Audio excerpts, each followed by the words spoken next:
how are you? Um, so here we are at Anumi Hypnosis podcast, and you don't have to do anything with this, just listen. Welcome if you're here today. I want to say something gentle and honest. Surviving something life threatening doesn't suddenly make life easy. It makes it louder, more precious, sometimes more frightening. This space exists for the truth of that. Not the inspirational quotes, not everything happens for a reason version, but the real one. Today's episode is called Alive on Purpose. My guest today is Sam. She's a breast cancer survivor. And while survival is often spoken about as a finish line, those who live it know it's actually the beginning of a new relationship with life, the body, and time itself. Sam's story isn't just about cancer, it's about what changed because of it, what softened, what sharpened, what became sacred. Sam, thanks for being here, and Of thank you for course. trusting us with this space and your truth. Of course. I'm happy to be here. Yay! Um, Yay. so, Sam, let's begin at the moment everything changed. When you first heard the word cancer, what was the very first thought that ran through you before strength, before plans, before survival mode kicked in? What was your first thought? Who's going to take care of my kids if I can't? I get that. That's a mommy's thing, but that's always our kids. A good mom, that's what we think of. We don't think about us, we think about, oh shit, my kids. Exactly. Treatment asks so much of the body, but it also asks something of the spirit. What was the hardest part of treatment for you emotionally? Being away from my children. My first inpatient hospitalization lasted 49 days. I was away from my kids for 49 days. My youngest couldn't visit me because she was so young, and being in grade school, they thought she would bring me too many germs. So Right. I didn't get to see her other than like through a window. Hmm. And during this time, what did you learn about yourself that surprised you? That surprised me that I'm not invincible. Yeah. That I too am mortal just like everybody else. But when you live your life every day, you don't think about that. You think about growing old, raising your children, seeing your children raise children, and you don't think about that. Yeah. So can you walk me through as much as you possibly can and what you're feeling comfortable with? I'm not trying to throw all your business out there. It's whatever you're comfortable with. Like, can you tell me like from when you found out and how it was from when you found out through your treatments till basically when you were okay? Yeah, you mentioned the breast cancer. The Burkitt's is actually the first cancer that I had, which was the bad cancer. What is that? It's a lymphoma, non-Hodgkin's lymphoma, that is extremely aggressive. They say the cancer cells double every 16 hours. So when I was diagnosed, I was already stage 4, and it was in 2004. And my best friend, whose name was also Sandy, was dying, and I contributed it. Me feeling so bad is because I knew I was losing her. I didn't know that I was sick as well. And she died of Right. cancer. And I can remember leaving her funeral, and the first thing I said to myself, well, maybe now you'll start feeling better. And I didn't. Hmm. And it was actually very strange because I had a lady that worked for me, and I guess she got tired of hearing me complaining, and she's like, if you don't go to the doctor, I'm going to drag you down there by the hair of your head, because I worked in a hospital, and I was like 20 steps from my doctor's office. Oh my God. Yeah. And so I was like, all right, I'll go. So I go. The lab draws blood, but when they returned the blood, I had had a blood test 1 year to the day prior to that, and they returned those results, and they were Okay. fine. Okay. And then the MA happened to look at the date and said, like, wait a minute, these aren't it. And then they got the other results, and it was all. downhill from there. Wow. So they mixed them up at first? They returned the wrong results because I had a blood test done on that exact day 1 year Oh, I prior. get it. Wow. Yeah, freaky, huh? Yeah, that's crazy. And then from there, what happened? From there, I went into my doctor's office. He's reading me the results. My hemoglobin was 7, which means that you're losing blood somewhere. Something's going on, you know. Um, and so my doctor is talking to me, and he's like, "Well, we're going to run some tests. You don't meet criteria for admission, so we'll do some outpatient testing." And it was like, God took over at that point because I looked at him and I actually threw up. And he said to me, "You just met criteria for admission."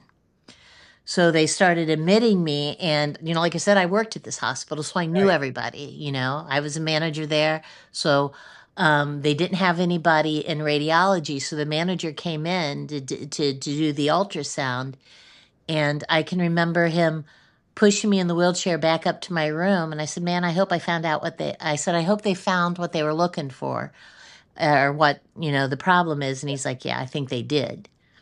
And come to find out, my whole lower lobe of my liver had cancer on it. Oh, It wow. wasn't in it, it was on it, the whole lower lobe. Okay. And I had a bowel blockage.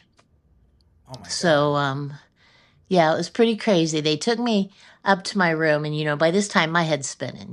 Been in the medical field for a long time. I know the lingo, so I knew something wasn't good, right? My mom's a nurse. She was in Vegas, and they come rushing in and they want to put a tube down my nose because of the bowel blockage. And I was just like, "Give me a minute to think. All I'm asking for is a minute to think. I don't even know what's going on." Right. And she tried to put the tube in my nose anyway, and out of instinct I just took her hand and I pushed her. Yeah, they don't know who they're dealing with there. Yeah. Actually, they should have. I've worked She's there. the head of the leaders, okay? But yeah, so she went flying, the tray went flying. So then they brought in the gastroenterologist who I had billed for. I made him a lot of money a couple years prior to that. And so he sat down on the edge of my bed and he's talking to me. Found out that my mom used to work with him at another hospital during the Wow. course of our conversation. So he writes down his number. He said, "You give Franny my personal number and you tell her to call me," right? So anyway, he actually, had them come back in and put the tube down.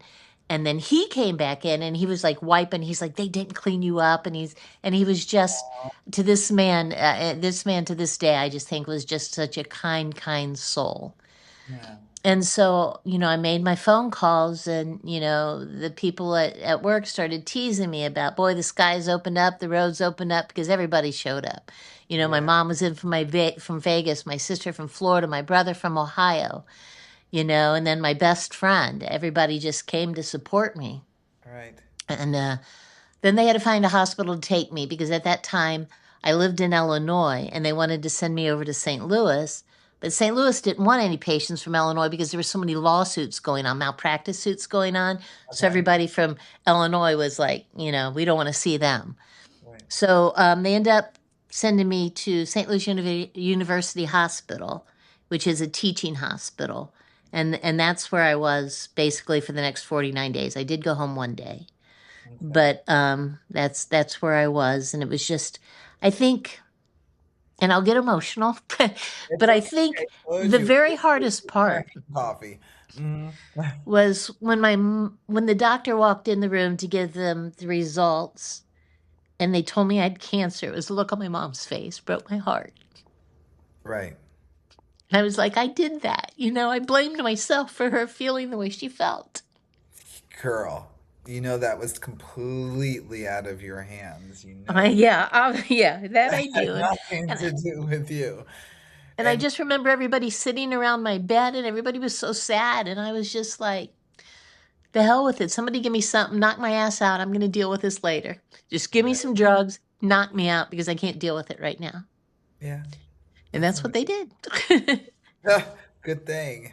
And then you also had breast cancer. I'm sorry, if I forgot there was two. Yeah, breast cancer happened in 2014, 10 years later. Hmm. And I was angry. That one made me mad because I had to do it again. I had to tell my family again. Right. And I was very, very angry for a long time. I was very angry.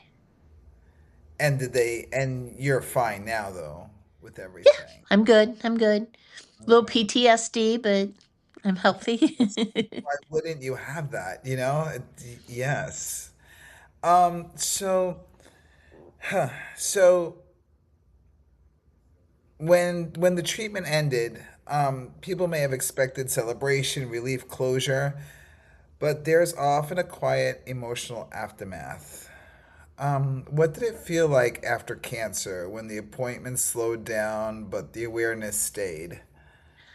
Well, it's funny how when you started the conversation tonight, you talked about how people tell you, you're here for a reason. I couldn't handle that when people told me that because then I thought, well, what reason is it? What if I don't fulfill that reason? What's going to happen? And I really, really struggled with that for a long time. I struggled with, you know, the burden that it had put on my family. I mean, and while I was in the hospital, my husband decided to cheat on me, so we separated. I'm dying of cancer and he's out doing his thing. Wow. Okay. Yeah, yeah. Yeah, that's a lot.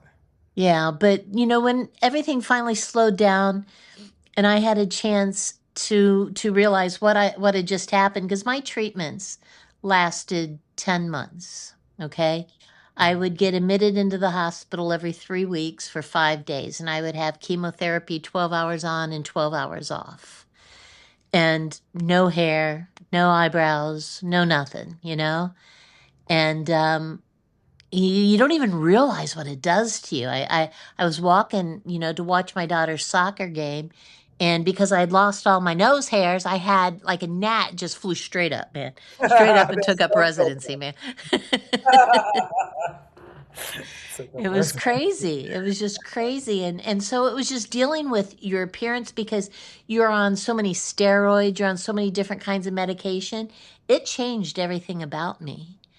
I mean, my hair came back different. I mean, it was just it changed my appearance in so many ways.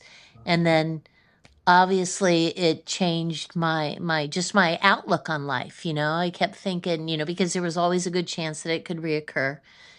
So you had to make it that 2-year mark so it lessened its certain percentage. And then the 5-year mark, Yeah. when they told me I didn't even have to go have follow-up appointments anymore. I was just, it was just so much a part of my life. Yeah. The 5 year mark, I understand that because, the stroke, that 5 year, they're like, okay, you're good. And I'm like, that's all I want to get to. Yeah. So I want to ask something gently and honestly, because so many people wonder this, but they don't dare ask. There's a lot of questions you just don't ask, but I'm going to ask you. Do you think about cancer daily? Yes. And let Okay. me tell you why. Because I have so many side effects to this day from all the chemotherapy that, my feet are based, I can't feel them half the time because I've got neuropathy so bad from all the chemo. Same with my fingers. So it's like, my feet are always talking to me, tinging, burning, all of that stuff. And so I think about it. I think about it all the time, and this past November, I had to have another biopsy because they thought they saw something on my ultrasound, and my mammogram. And I was like, I don't want to do it. I'm not going to do it. And the people who love me the most and my doctor convinced me that, you have to go get it done. So I did. And I felt so sorry for those people in there because everything that I had already been through was now in this moment. I've got one tech over there rubbing my arm saying it's going to be okay. The other one's wiping my tears. I cried through the whole damn thing. Understand? It's just if I have to go get an x-ray or imaging of any kind, it's a trigger for my PTSD. Mhm. Every time I go get a mammogram and I lay on the table, I'm bawling. And it just is so you don't ever forget. You will never ever forget. But you always, you remember where you've been, so it's grateful for where you are. You know Right. what I'm saying? So that's how you meet your fear without letting the fear take over your life? Yeah, it only gets yeah, and that's exactly it. It's because I know, that for an entire year I had no life. I was trying to save my life is what I was doing. And they had actually told me there was nothing more that they could do, that I was, it was going to be my last Christmas, to make it a good one. And so when you face that, have somebody look you in the face and tell you you're going to die, and you're just like, and now you're living, you're just like, okay, I just have so much to be grateful for, and I try to remember that. I try to be a grateful person. You can't do it 24/7, 365. But when the shit gets rough, you sit there and you remember, you're just like, "Pff, is that all you got? Look what I've already been through. What do you, what do you got now, I get your attitude now. I understand. um, Explains a little bit. yeah.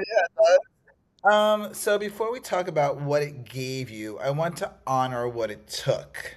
So what did cancer take from you physically, emotionally, or spiritually? Oh, um, What what had to be grieved? Like what was it that we grieved that it took away from you? my dignity for a long time, because you're going through all of that. I'm going to be completely frank. You're one of my best friends. I'm going to say, so if it's TMI, it's TMI, but I think that people need to know this. You have no privacy, no dignity when you're going through all of this, right? So I got what's called C. diff, which is a severe gastrointestinal bug that you get, that basically causes just nonstop diarrhea, nonstop, right? So every step I took, I was soiling myself. Yeah. And the day they came in and they put a diaper on me was the most humbling experience I've ever had in my entire life. Yeah. Yeah. And it was just like you're laying there and you're looking at the ceiling and you're like, "Come on, man, what else you got?" Yeah. And it's just you have no dignity at that point whatsoever. Yeah. But I know I'm starting to babble now because I'm getting a little emotional, so you might have That's to reel me okay. back I don't in. know why, out of all the things you just told me, that got me most upset. I don't understand that. Because we're proud people. You know Yeah. what I'm saying? We're proud people. And to be laying there in this big blue diaper because I can't even make it to the bathroom. And she actually had gotten mad at me because I was fighting it, man. No, no, I can do this. You're not putting a diaper on me.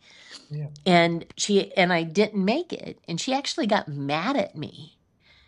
And I was just like, these people see it every day. They've got to understand the toll that it takes mentally on a person to have to go through something like this and to be told at 42 years old, hey, roll over, we're putting a diaper on you, man. You God. know? Mm. And it was just, and I mean, I had chemo causes it kills rapidly producing cells. So Mhm. obviously it doesn't know the difference between good cells and bad cells. So Mhm. it kills rapidly producing cells, which to me was a benefit because my cancer was so aggressive. They were rapidly producing cells. So chemo I was going to respond very well to. But I had cheeks that swelled up like I was a squirrel because of all the mouth sores. Mhm. I had in my vaginal area, all of that just um all those cells died. So it was just like, for lack of a better um word or phrase, it was like raw hamburger down there. So even to Wow. urinate I was didn't even know extremely that. painful. It was just everything. I mean, it was my very worst nightmare come true. Yeah. And then, as I was telling you earlier, my husband, decides he wants to go out and do his thing and cheat. I mean, we didn't have a good marriage, but that's not the point. It's Yeah. somebody that you raised a child with, you need to support, and he didn't do that. And so I was dealing with that, and he wouldn't take care of our daughter. So I'm coordinating her care in the hospital over the phone. You know, you pick her up at this time, you go get her at this time, somebody else go get her at this time. And my sister, actually, she was a school teacher. So it was in May. So she was done teaching. So she brought her kids and she moved down here and she took care of my house and my family so that I didn't Wow. have to. You know, Awesome. and it just my community rallied around me, family rallied around me. They had I know I'm getting off topic. It's No, not it's what you fine. asked me. It's fine. This is what I really want this podcast to be. I want it people talking to people. I don't want robots. So Yeah. It's just so much. I mean, because, you know, my son played in a band at the time, so he had a fundraiser for me. And he was so proud of himself when he presented me with this check that was enough to pay my rent and pay off my motorcycle at the time. oh my God, Right? that's He was amazing. so proud of himself. And then, you know, I used to work at the American Legion. I attended bar up there, and they had a party for me, you know.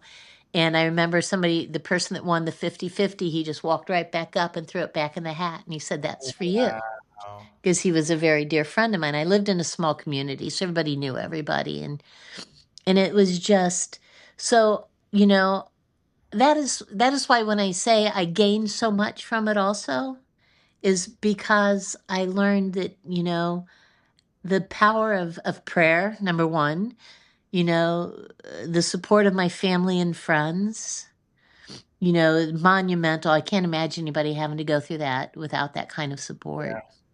So you may have to ask me the same question again because No, actually, you've answered everything. I'm going to ask you some more, and I'm going, all right, she's already answered all my questions, but I'm going to ask you. So if you can want to elaborate on anything, have fun with it. So now, if you're comfortable sharing, looking back, what positive came from your experience with cancer? Not because it was worth it, not because it was necessary, but because something changed in you. What became clearer, what mattered less, and what mattered more? um what mattered more was definitely the love that I had for my family because I would lay in that bed at night wondering what it would be like never to see him again. Yeah. So and my family became so much closer. My brother, my sister, and I we would start having three-way calls, and we would talk and laugh and just have, and my mom. That's why my mom's my hero. Yeah. She picked up everything. She still worked at the time, and she wouldn't even go home. She slept. I'm 42 years old. She's sleeping in my hospital bed. And as I stated, she was a nurse. So when you came in there, the St. Lucia University Hospital where I was a teaching hospital. So when the doctors came in, they had all the residents. There was fellows that came in. There was a lot of people in my room.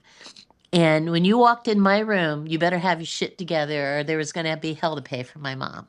You better have it together. And the doctor got to the point where he wouldn't even ask, like the fellows would have to come in and they'd examine us, and then the doctors would come in and the fellows would tell the doctors or the residents would tell the doctors what's going on with me. And he would walk in, he's like, "No, let's hear it, Mom. What do you got?" Nice. And Mom would just go through the whole review of systems with the doctor, and it gave her a purpose too, other Yeah. than to be there to support me. She felt like she was doing more than just physically supporting me. You know what I mean? She was, part of my treatment team. That's the way that she felt. Yeah. Last thing a And mom wants to be is helpless. So mom was not helpless at that time. Yeah. no, no. And pity the fool that pissed her off and said the wrong thing because there was hell to pay. She'd walk in that door. I know she had to go home at one point, and I couldn't. I called her. She was home for maybe 2 days, and I called her. I said, "I can't do this without you." And she said, "All right, I'll cut." She was coming back. She just had to, sew up some things at work and fill out the FMLA papers and all that so she could be with me. And I told her, I said, "I can't do this without you." That woman was on a plane, and before I know it, my hospital room, the door flew open, and she says, "Big Mama's here." I Now, love it. keep in mind, my mom's like 5'2", 5'3", weighs maybe I love 125 it. pounds soaking wet, but Big Mama's there. Yeah. And my sister, Same thing. She was with me through it all. I couldn't have done it without her either. She took care of the house. She took care of me. I had so many great friends. My best friend Bernie, she was transportation. Anybody needed rides to and from the airport, that was her job, and keeping my sister company. And yeah, it was crazy, man. And I was on a medication, morphine, that made me hallucinate. Fun. That was fun. Fun. Mm. I had one song in my head. It was like there was a jukebox in my head, and the one song was SATURDAY, and that's Yeah, all that would, I love that song. That's a party song. Okay, show it that was already. all that would play in my head. It was crazy. And I would look at my sister and I'd like tell him to turn the radio off. And she was like, I don't hear anything. And I said, tell him to turn the music off. And my sister, being the good soldier she is, would go up to the nurse's station and be like, could you turn off the radio? And they're like, there's nothing playing. She goes, I don't hear it There's a party in my sister's head. I love it. Look at that. either. Even And then the Canada is bees were so party. buzzing. I would have bees buzzing around my head. So I'd be Mhm. swatting at them. And she was always sitting right there by my bed. She said she's kind of, dodging me, trying not to get smacked in the face because I'm swatting bees. And then that's when they realized it was the medication and they took me off of it. But that was fun. It's always fun.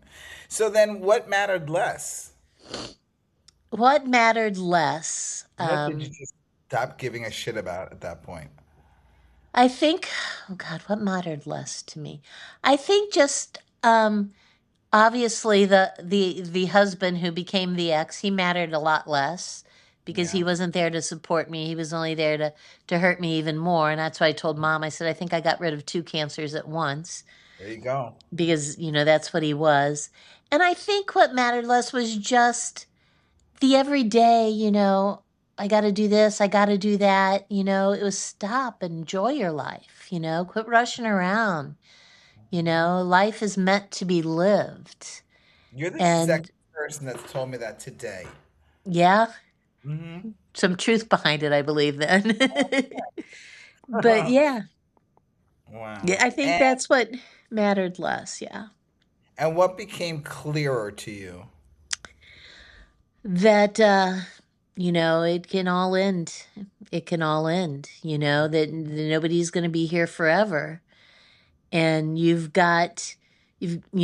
I am a pretty religious person. I know that when some people listen to my foul mouth at times, they might find that hard to believe. But No, I have that's authentic, and I love that about you. I have a strong faith in God, and I think that I need you to repeat the question. Oh, why it became clearer. I mean, that God does exist, that there is power in prayer, that there's power in family, there's power in friends, that it became very clear to me that I was loved, and that I was worthy of that love. And it became very clear to me that I needed to be grateful for still being here. I had a lot of guilt because a lot of people die of this cancer, Hmm. because it is so aggressive. So I had a lot of guilt too. I struggled with why I was one of the lucky ones. Again, going back to what is my purpose? Hmm. And so it became really clear to me really quick that, my purpose were my children. My son was 19 at the time, and my daughter was 9. And my son had already lost his father when he was 10. Hmm. And I couldn't handle the thought of him being an orphan, although he had great support from his father's family. And I knew that even though he was an adult, that he would never need or want for anything because he had such fantastic support from his father's family. And I was worried about my daughter because I used to tell my mom all the time, I said, somebody's got to take Allie because if her dad takes her, she'll be swinging from poles by the time she's 18. Oh, I Yeah. am. I Yep. said, I looked my mom right in the face and I said, I'm going to go to jail before I go to hell, don't you? And I meant it. Mama And Bear. she's, And she said to me, "Well, I figured I didn't have a lot of good years left, so if you didn't, I would." Mm-hmm. And that was the only time we spoke of that. Yeah. But it just my kids were the driving force. So, how did cancer change the way you see your time here? Do you live differently now in small moments, the boundaries you set, the way you love, the way you rest? Do you like, is it different? I think so. I think I try to pile as much life in as I possibly can. I'm always going. I'm always on the move. I'm always doing something, you know. And I think one of the probably things that I do now that I didn't do as much before is I'm just like, life is too short. So I'm going to buy that hat. I'm going to buy those shoes. I'm going to buy those 12 pair of jeans. And I pay for that. Girl, you you know. work. So if you want it, Yeah, you get but it. I mean, I'm a little spendy, and that's what I blame that on, is the fact that I can't take it with me, you know?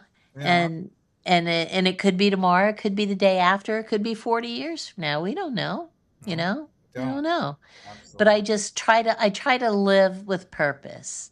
You know, I love hard. I know that, a lot of people who know me talk about kind of the harder side of me because, I've got a little bit of a temper, but I love hard, you It's know? not. I And mean, anybody who says that to you is ridiculous because knowing you, and I mean, we've known each other, what, maybe a year or two now?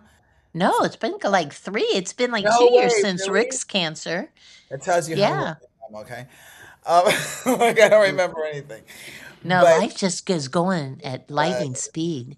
it does. But, knowing you, I just think of you as just a love bug. You protect what's yours and you stand up for things. And I do. just the big heart that you have. You have a tremendous heart.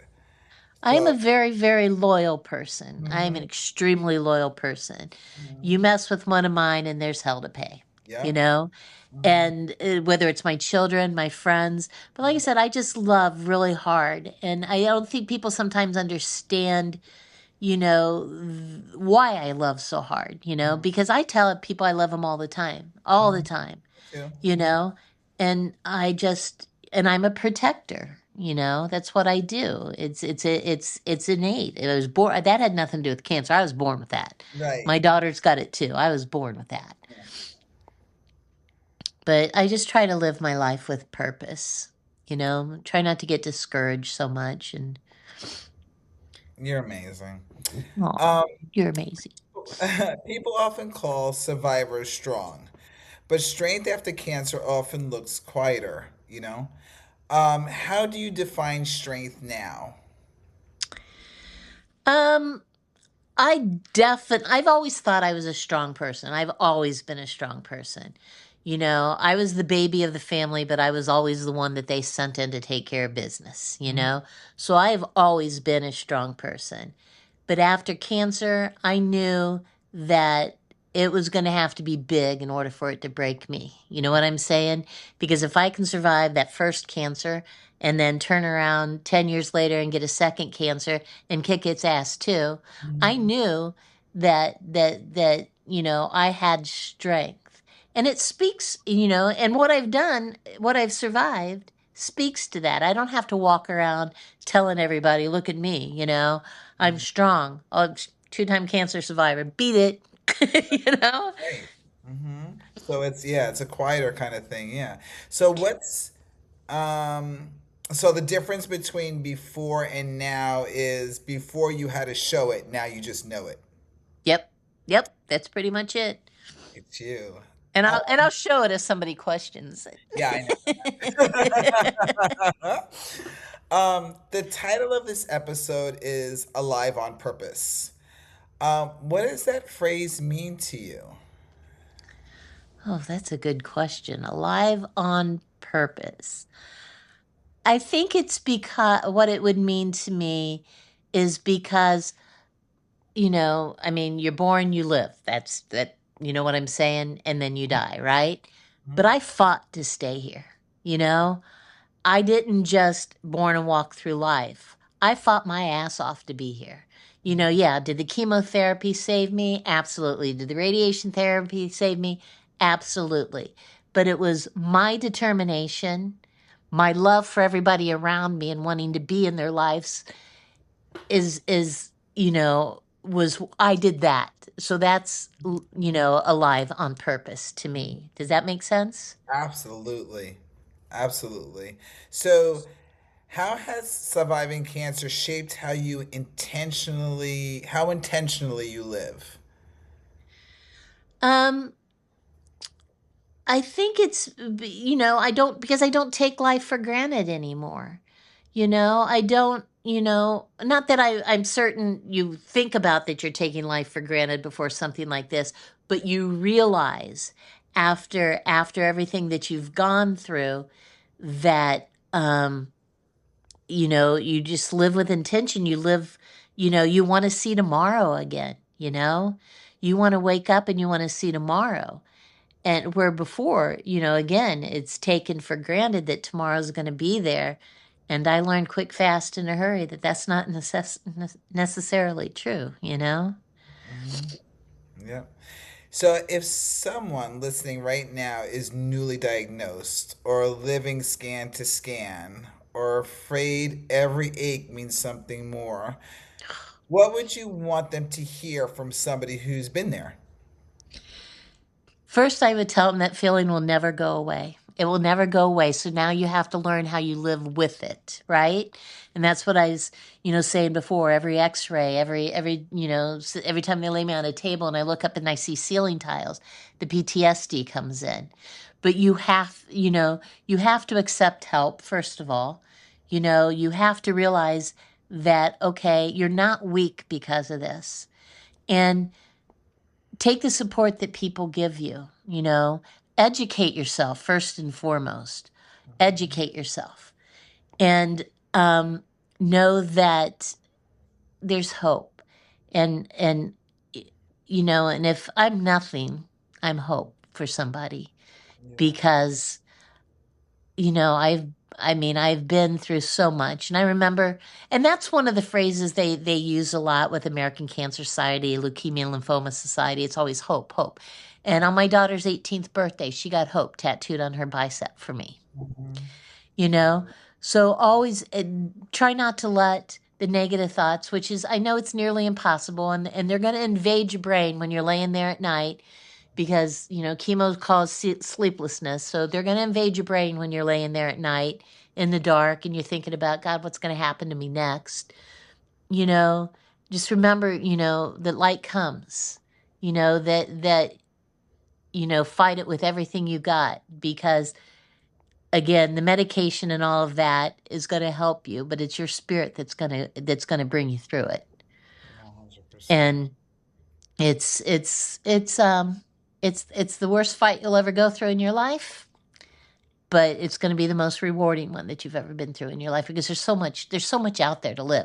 If you're younger, so Burkitt's lymphoma is extremely rare, right? So they say back then, like 300 cases reported a year. What was crazy, was my daughter played floor hockey, right? And I coached her floor hockey team before I got sick. And one of the kids that played floor hockey in her league, a little boy, got the same disease because it's a childhood disease. Yes. Oh, it is. I've met two people now with Burkitt's that had Burkitt's. Oh, wow. Um, so I mean, it was like they told me I could have won the lottery twice. I had a better chance of winning the lottery twice than that, because the first thing is either you're immune compromised, like you have HIV or something like that, or you've had, I think it's Guillain-Barré, I'm not sure how to pronounce it, that syndrome, okay? Or it's a African childhood cancer. Mm. That's where it's very prominent also. Then it's male. So I'm like the last person on the list that should have been diagnosed with that. So when I first get the diagnosis, man, they're coming in and they're testing me for HIV. And I remember cussing this woman out and say, could you give me one thing at a time? Really? Right. Why are you looking for anything else? Yeah. I don't understand, you Yeah. know? But it's just, it's just such a whirlwind, B. It's you don't know what tomorrow's going to bring or if tomorrow's even going to be there. Yeah. I had a nurse that I got because I was hospitalized so much that I got so close to, and he used to tell after I got better, and they knew I was going to be better. He came in, he sat down on my bed one night, and he said to me, he said, I used to come in and look to see if your name was still on the board because I didn't think you were going to make it through the night. Wow. So that's hope. That's prayer. That's whatever it is that you believe in, whether, if you're spiritual, if you're religious, whatever it is, you latch onto that. And, and your family and your friends and it's hope. That's what I always say. It's hope. Yeah. So now that we've gone through that, I want whoever's listening to know what a badass you are. Okay. Because they're hearing all this, but they don't really know who you are. So can you tell them, okay, if you want to, how old you are, what you actually, what you do, and what you do on your playtime? Okay. So I am 64 years old. So I was diagnosed at 42. So that tells you how long I've been in remission. Or actually, I'm considered cured. I'm not remission. I am a practice manager for a physician group in Boynton Beach. I've been in the medical field most of my life. And my favorite part is my playtime, which how you and I met. I ride motorcycles. I have a 2013 Harley Davidson Heritage Classic. One of our good friends, MJ, and I are founders for the Litas of Boynton Beach chapter. And so we ride. That's what I do. That's what makes Right, me happy. girl. That's what clears my mind is my riding. She rides, and she knows how to shoot guns too. Yeah, So, yeah. I'm the one that's packing. so if you guys are out there listening and you think this is just this weak little old lady, believe me, she's not. She's a force to be reckoned with. Sam, thank you so much for your honesty, for not just about surviving, but about the fear that lingers, the grief that coexists with gratitude, and the meaning that slowly emerges afterwards. Um, your story really reminds us that purpose doesn't come from suffering, but sometimes clarity does. For sure. And to anyone listening, being afraid doesn't mean you're ungrateful. Thinking about it doesn't mean you're weak. It means you understand how precious life really is. If today's conversation touched something tender in you, if you're learning how to trust your body again, or live alongside fear without letting it run your life, Anumi Hypnosis offers a quiet, supportive space. There are free meditations available on YouTube, and for more information can be found on anumihypnosis.com. You can also find Anumi on all social media platforms, simply offering grounding and connection and presence. And before you go, you don't have to be fearless to live fully. You don't have to be healed to live on purpose. You're here, and that's all that matters. Thanks, guys. Have a great day.